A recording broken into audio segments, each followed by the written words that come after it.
তুমি কি জানো আগুনের জ্বালানি কি? ঈশ্বর আগুন সৃষ্টি করেছেন এবং এটিকে তার শত্রুদের জন্য একটি ঘাঁটি বানিয়েছেন যারা তার অবাধ্য হয়েছিল, এবং এটিকে তার ক্রোধ ও ক্রোধে পূর্ণ করেছেন, এবং এটিকে এক ধরনের অদম্য শাস্তি হিসেবে স্থাপন করেছেন, এবং তার বান্দাদের সতর্ক করেছেন, এবং তিনি তাদের এ থেকে রক্ষা পাওয়ার উপায় দেখিয়েছেন, যাতে এরপর তাদের কাছে কোনো অজুহাত না থাকে।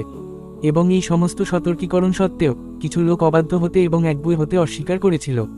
অভিশপ্ত শয়তানকে ভিডিওটি দেখা থেকে বিরত রাখবেন না। ভিডিওটিতে লাইক দিয়ে এবং মন্তব্যে ঈশ্বরের কাছে ক্ষমা প্রার্থনা করে তাকে পরাজিত করুন। যেমনটি সর্বশক্তিমান ঈশ্বর বলেছেন, এটি এমন একটি আগুন যার জ্বালানি হলো মানুষ এবং পাথর।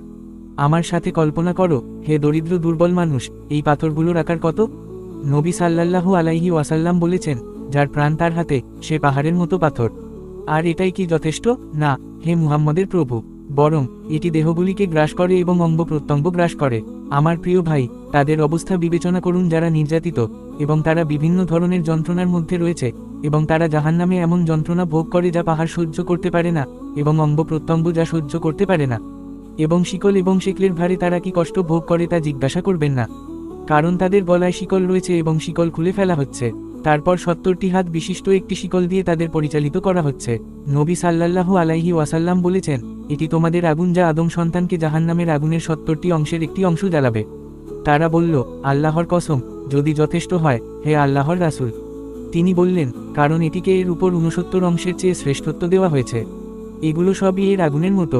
আর নবী সাল্লাল্লাহু আলাইহি ওয়াসাল্লাম বলেছেন, কিয়ামতের দিন জাহান্নামকে আনা হবে, এবং এর 70,000 খপ্পর থাকবে। প্রতিটি খপ্পর দিয়ে 70,000 ফেরেশতা এটিকে টেনে তুলবে। ইবনে আল জাওজি বলেন, এটি তার লোকদের জন্য অনেক দূরে একটি আবাসস্থল, এবং তারা আনন্দ ও আনন্দের আনন্দ থেকে বঞ্চিত হয়েছে। তাদের মুখ কালো হয়ে গেছে, এবং তাদের উপর লাঠির চেয়েও শক্তিশালী লাঠি দিয়ে আঘাত করা হয়েছে। ভয়ঙ্কর ফেরেশতারা আছেন, তারা গরমে চিৎকার করছেন, এবং তারা পাথরের উপর শুয়ে আছেন। তাদের দুঃখ স্থায়ী, তাই তারা আনন্দ করে না। তাদের অবস্থান দৃঢ়, তাই তারা চিরকাল আনন্দ করে না। তাদের বিলাপ শাস্তির চেয়েও বেশি, তাদের বিলাপ আঘাতের চেয়েও শক্তিশালী। যৌবনের সময় নষ্ট হওয়ার জন্য তারা কাঁদে। সেখানে আছে ভয়ঙ্কর ফেরেশতা, স্রষ্টার ক্রোধের জন্য তাদের বিলাপ, মহান ব্যক্তিদের মহত্বের জন্য তাদের বিলাপ, প্রাণীদের মধ্যে তাদের অপমানের জন্য তাদের বিলাপ। ধ্বংসের জন্য তাদের প্রচেষ্টা কোথায়?